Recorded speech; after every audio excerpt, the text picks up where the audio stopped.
presenting a tutorial about installing an operating system on a computer. Before we start, we are going to explain about operating system, ISO file, bootable USB, and virtual machine. An ISO file is a single archive file that contains a exact copy of the data and structure of CD, DVD, or disk, commonly used for software distribution or system installation. A bootable USB is a USB drive prepared with system files that allows a computer to start boot an operating system or installer directly from the USB. A virtual machine is a software-based computer that runs an operating system and applications independently within a host system, simulating real hardware. An operating system is system software that manages computer, hardware, and software resources while providing services for running applications.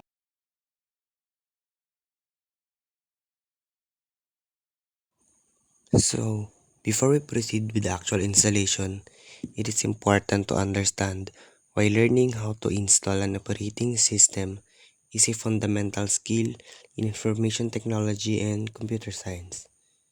The operating system is responsible for managing the computer's hardware resources such as the processor, memory, storage, and input-output devices. Without an operating system, a computer would not be able to function properly or interact with the user.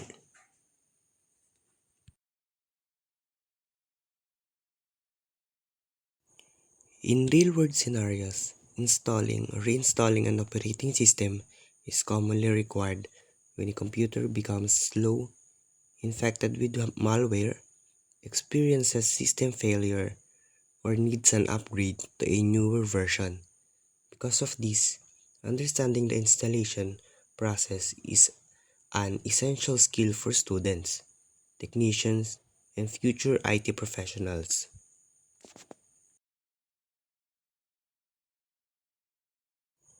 One of the most common methods of installing an operating system is through the use of a bootable USB flash drive. A bootable USB contains the necessary installer files that allow a computer to start the installation process even without an existing operating system.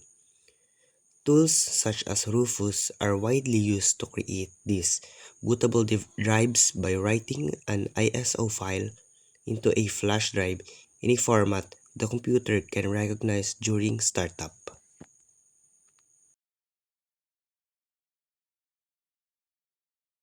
However, installing an operating system directly on a physical computer comes with certain risks.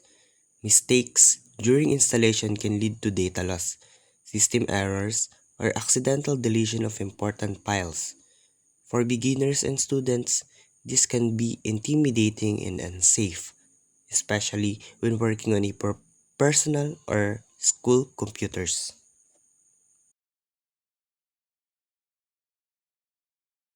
To address these concerns, virtual machines are commonly used in academic and training environments. A virtual machine allows users to run a complete operating system inside another operating system, simulating a real computer while remaining isolated from the host system. This means that any changes made inside the virtual machine do not affect the actual computer.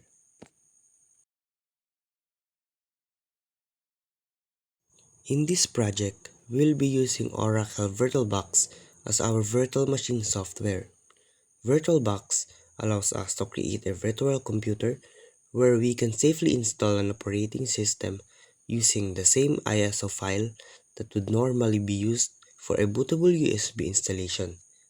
This approach enables us to demonstrate the full installation process while avoiding the risk associated with reformatting a real machine.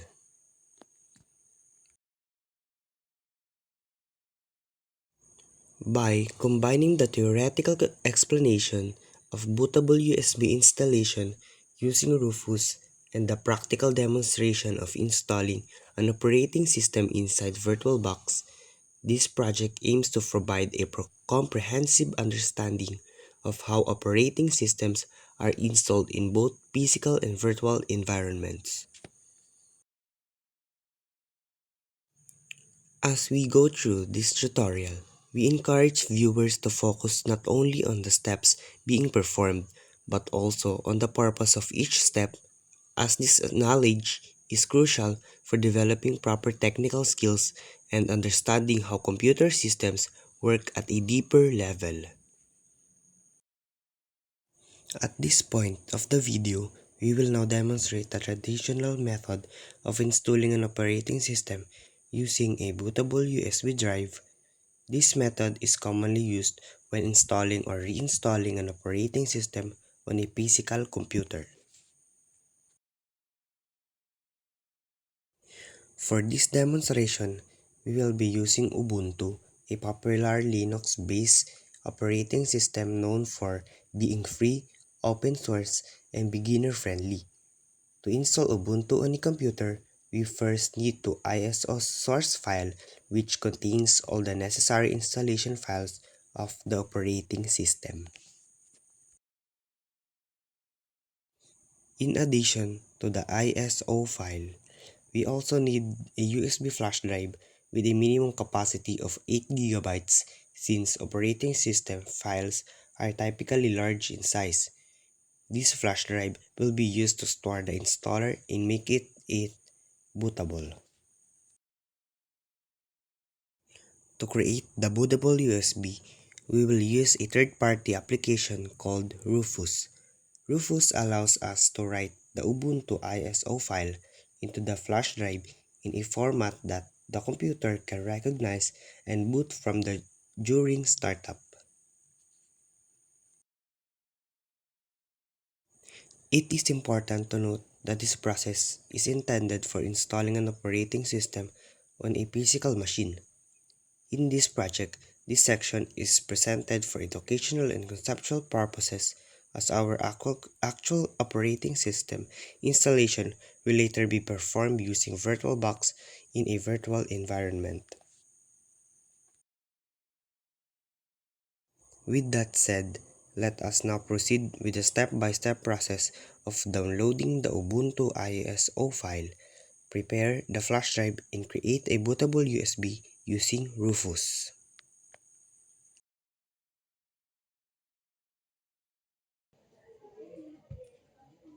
So first, we're going to make a bootable flash drive using Rufus and Ubuntu OS.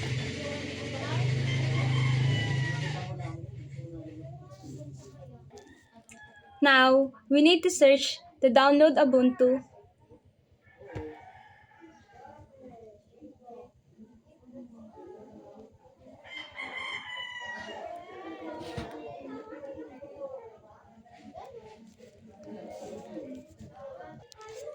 Now, click the download Ubuntu desktop.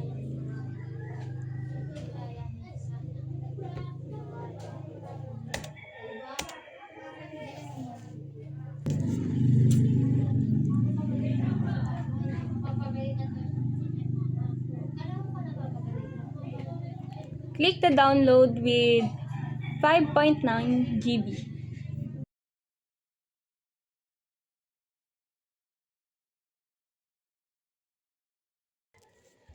As you can see here, nagda-download na yung Ubuntu. Habang nagda-download yung Ubuntu, isa-search na natin yung Rufus.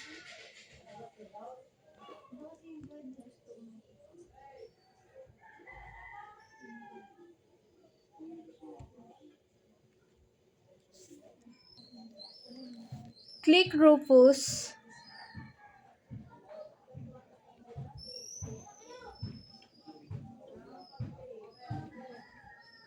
Dito, makikita nyo na madaming option ang pwedeng i-download na Rufus. Pero ang gagamitin natin is yung portable.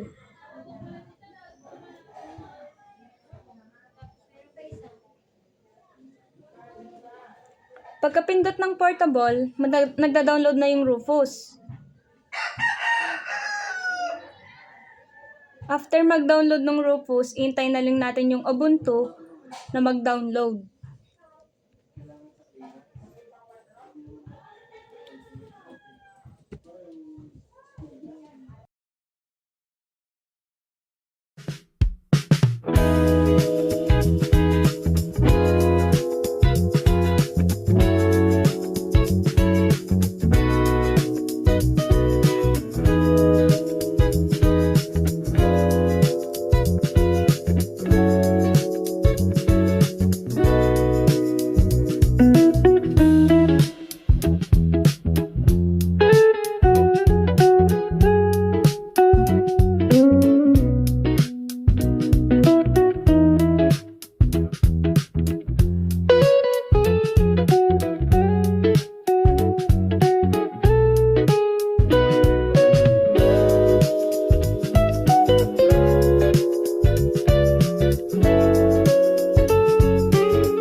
Matapos natin may download ang Ubuntu at Rufus, i-open naman natin ang Rufus.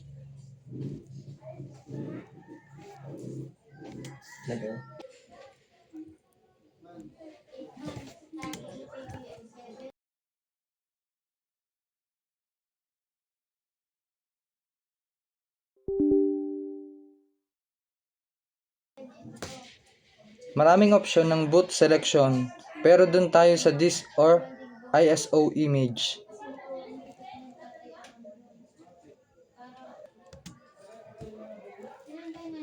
Sunod ay i-plug natin ang flash drive na may storage na 8GB.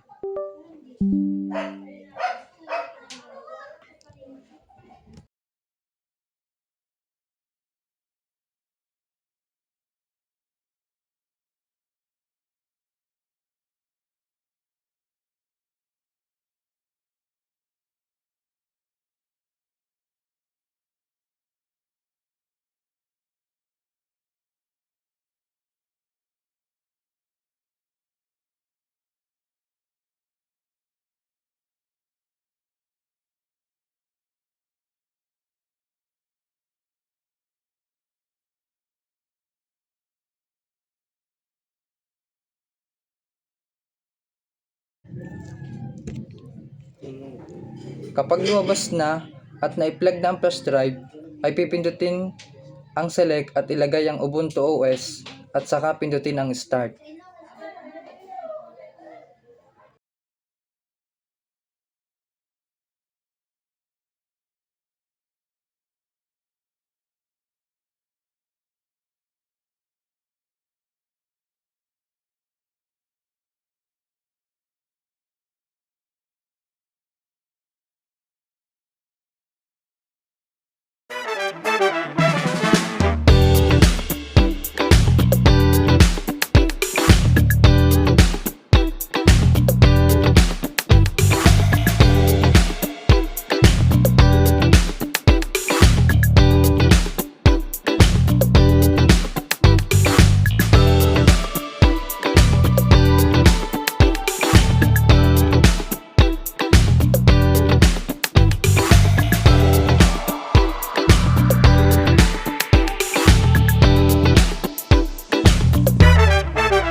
Dito makikita natin ang status ng Ubuntu OS na okay na siya at nakapy na sa flash drive.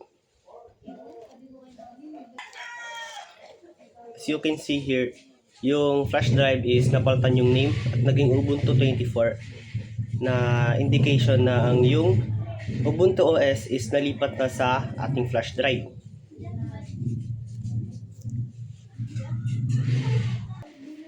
At dito, masasabi natin na ready na ang ating flash drive at ito ay isa ng bootable na flash drive na may laman na Ubuntu OS.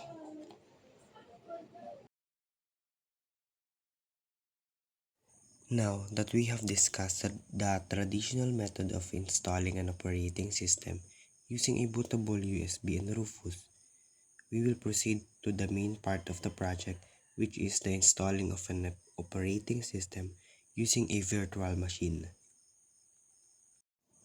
In this section, we will be using Oracle VirtualBox, a free and widely used virtualization software that allows users to run an operating system inside another operating system without modifying the host system. VirtualBox works by creating a virtual environment that simulates a real computer, including its own processor, memory, storage, and network components. This allows us to safely install and test an operating system without affecting the files and setting off the actual computer. For this demonstration, we will install Ubuntu inside VirtualBox using the same ISO file that was previously discussed. Instead of using a bootable USB, VirtualBox directly uses the ISO file to start the operating system installation process.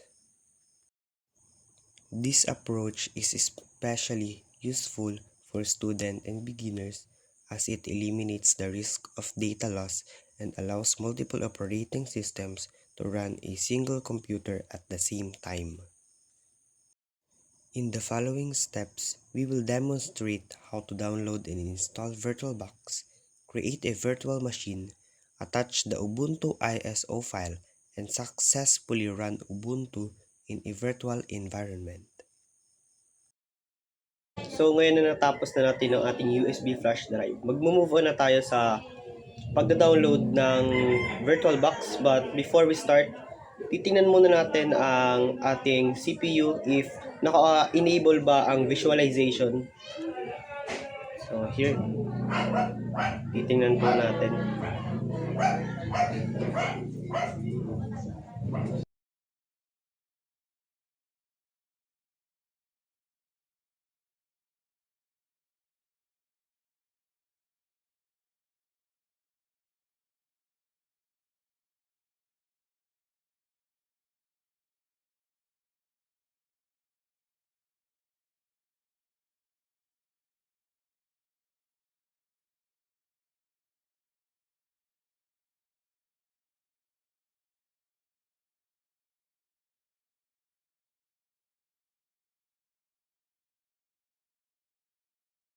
So as you can see, yung visualization natin is naka-enable. So ready na tayo to download VisualBox.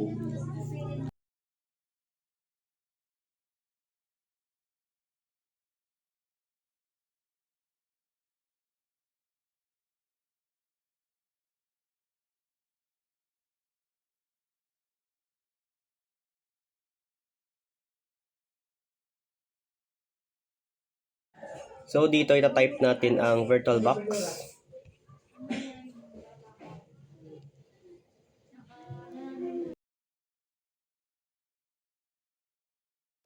Once na nahanap natin, itong una, which is yung Oracle VirtualBox.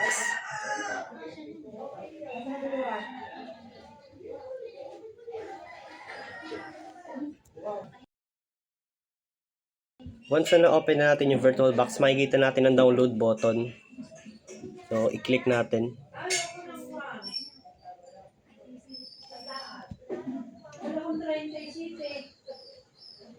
Once na na-click natin, makikita natin dito na maraming option na i-download natin ang VirtualBox. Pero Dediretso tayo sa Windows hosts kasi yun ang kailangan natin.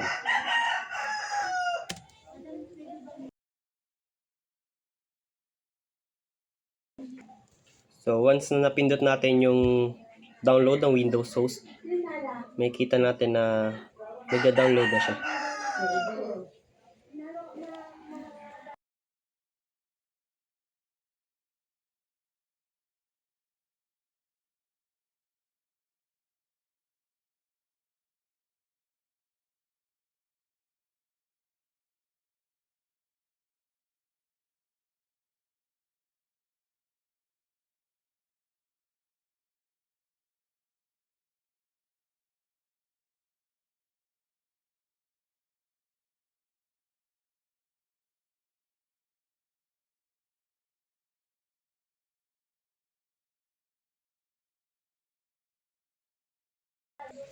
Once na na-download natin yung VirtualBox, i-open natin yung application.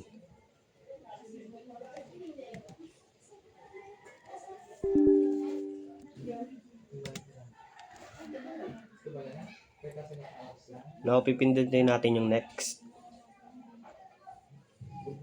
Then, i-accept natin the terms of license agreement. Then, next ulit.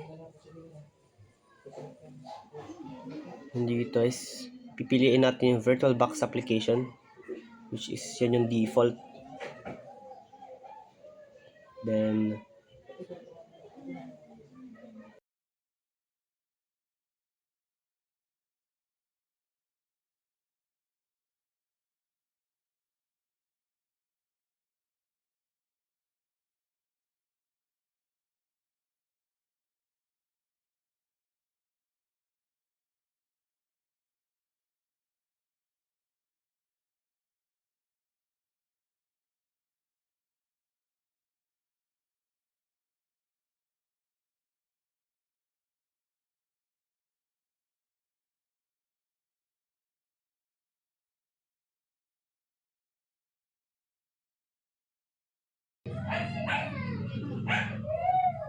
kapag ni-next natin, may lalabas dito na warning network disconnection.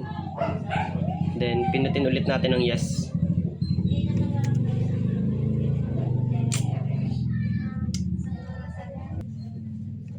Then, pipindutin natin yung install.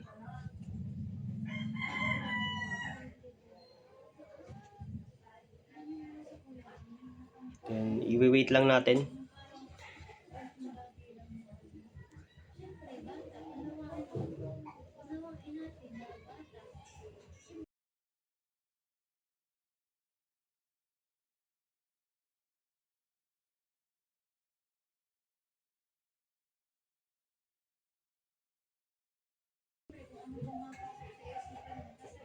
So, natapos na, then click finish.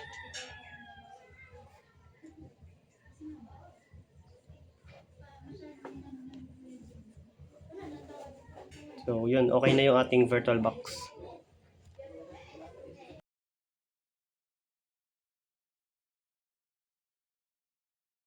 After na maging okay na yung VirtualBox natin na na-install na, kailangan ulit natin i-download ang Ubuntu file.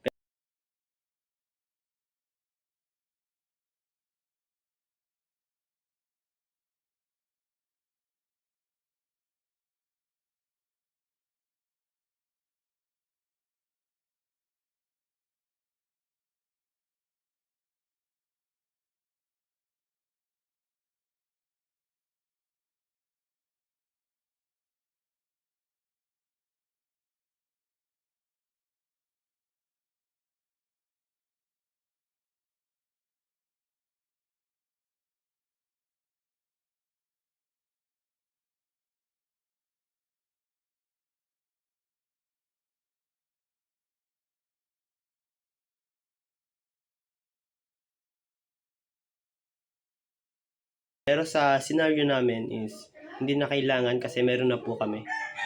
No. So, ngayon magpo-proceed na tayo sa paggamit ng VirtualBox.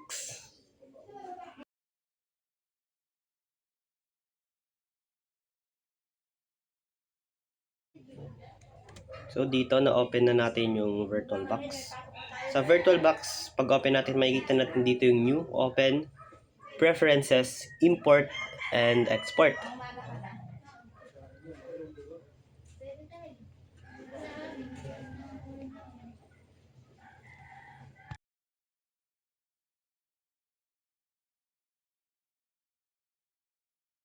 Since ngayon lang namin gagamit yung VirtualBox, mag-proceed tayo sa pagpindot ng new. At dito makikita natin yung virtual machine and operating system. Dito lalagay natin yung name na gusto natin dun sa ating gagawin na virtual machine. Dito sa amin, tinype namin ng Ubuntu. Then, pinalitan ko ang path nung file. Nilagay ko sa D. Kasi puno na yung disk drive ng Siko.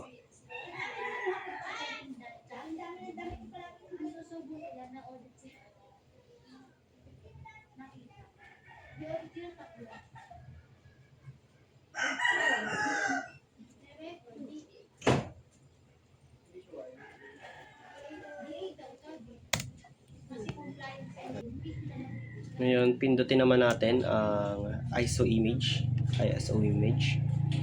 Then, nahanapin natin ngayon ang yung downloaded na Ubuntu. Then, open natin para malagay.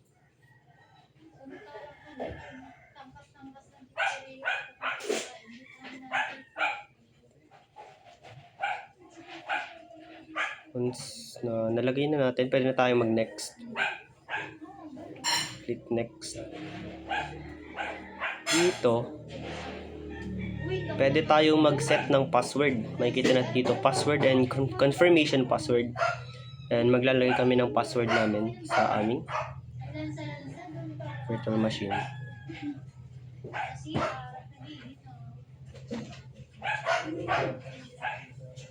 Confirmation password.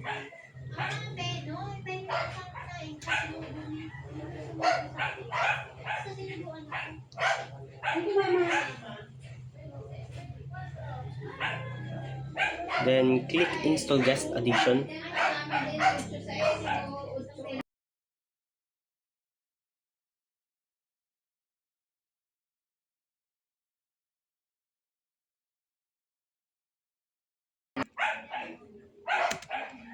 I-click ulit natin yung next.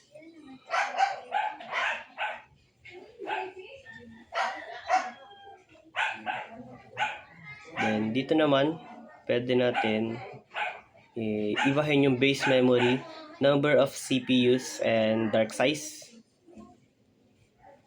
At sa amin, yung default lang yung gagamitin namin na 4 MB 1 CPU and 4,000 MB.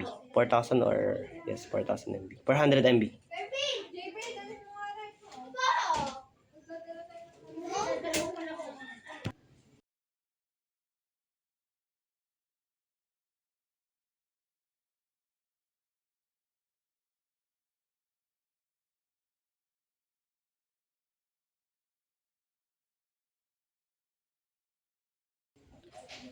So once na set up na natin sa gusto natin, click ulit natin yung next.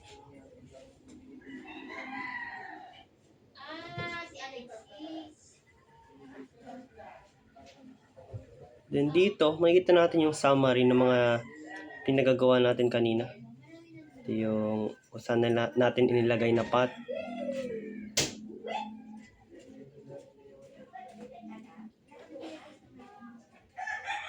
And after natin na ma-check lahat,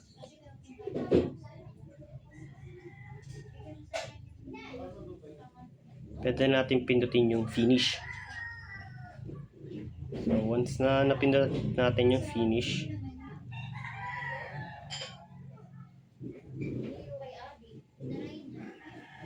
is makikita natin dito na nandun na yung Ubuntu. And magko-continue na to sa paglagay ng Ubuntu natin sa VirtualBox. As you can see here, parang nagda-download siya. Installing ng Ubuntu. And i-wait lang natin na matapos na.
So, here, nandito na tayo sa ating Ubuntu OS.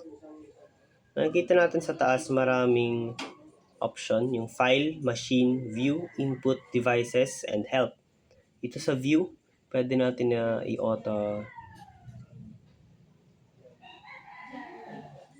auto resize guest display.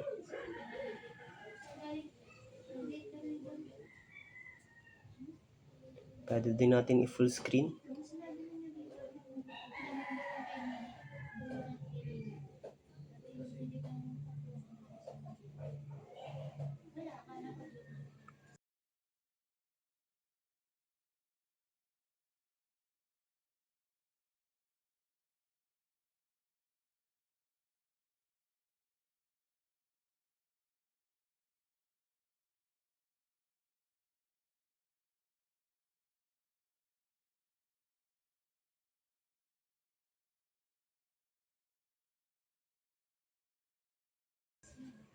Dito nag-full screen na yung ating OS. Dito makikita natin na meron siyang Firefox, Thunderbird, files, and other applications.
Dito sa part na to, pinod ko yung machine, then session information.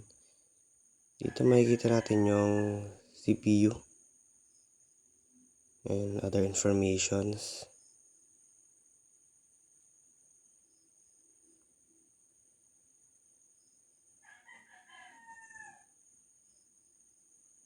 Scroll down.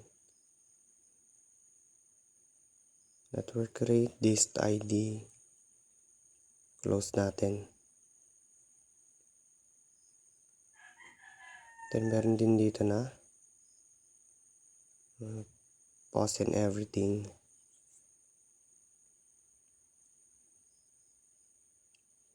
Pause, reset, shutdown.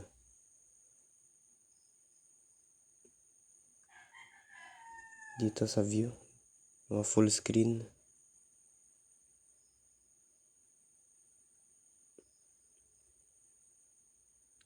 Sa input, dito yung mga keyboard na pwede nating ilagay sa gusto natin. Dito naman sa devices, may USB.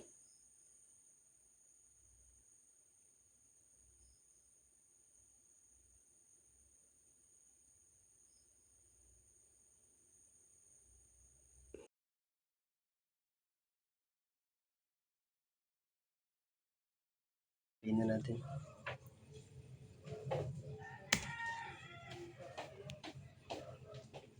Maraming option tayong pwedeng pamilian sa machine. Dito yung pause, reset, and shutdown. So for now, shutdown natin yung ating OS. Once na tap natin yung shutdown,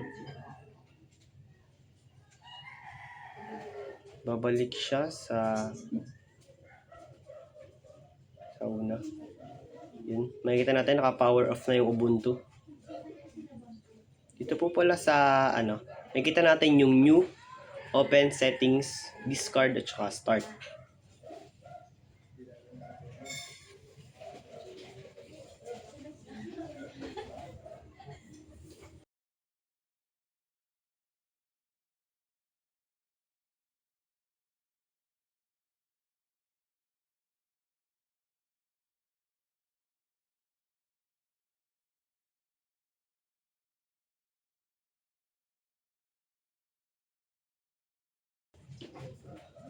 Sa settings, dito makikita natin yung general. Yung VM name, which is yung Ubuntu o OS. Ito pwede nating palitan sa system. Yung mga base memory, processing cup. You can see meron din dito yung display, storage, audio, network, serial ports, USB, shared folders, and user interface.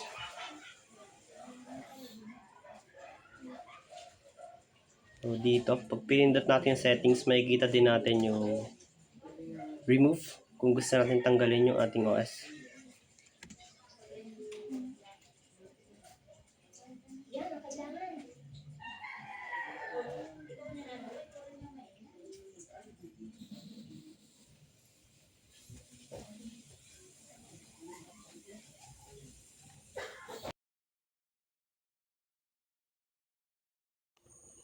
To conclude, this video demonstrates how to install and run the Ubuntu operating system using Oracle VirtualBox. We showed the complete process from downloading the software to successfully installing and running the operating system in a virtual environment. Through this project, we were able to safely experience the operating system installation process without affecting the host computer. This allowed us to learn and understand the steps involved in installing an operating system in a secure and controlled setup. We hope that this tutorial helped you gain a clear understanding of how operating systems can be installed and used through virtual machines. So yun po ang tutorial ng paggamit ng Rufus at paggagawa ng bootable na flash drive. Also yung paggamit ng VirtualBox at paggamit or paggawa ng OS, pag-i-install and everything. Ayan. Thank you for watching. Bye-bye. Do ba do ba do ba do ba do ba do ba do. Tatawa ko Ba si do eh. do do. Yan, dito. A do ba do ba do. Naka-play na, no? Ba do. A do. Okay na. Good day everyone. Ano ka? Hindi, tumingin lang. Good day everyone pa lang eh. Tapos dapat... Hindi na, hindi. Lastly, an operating system. Lastly.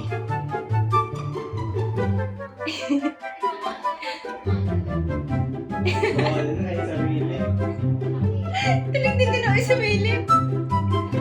Na. A bootable USB. Wait lang. A boot...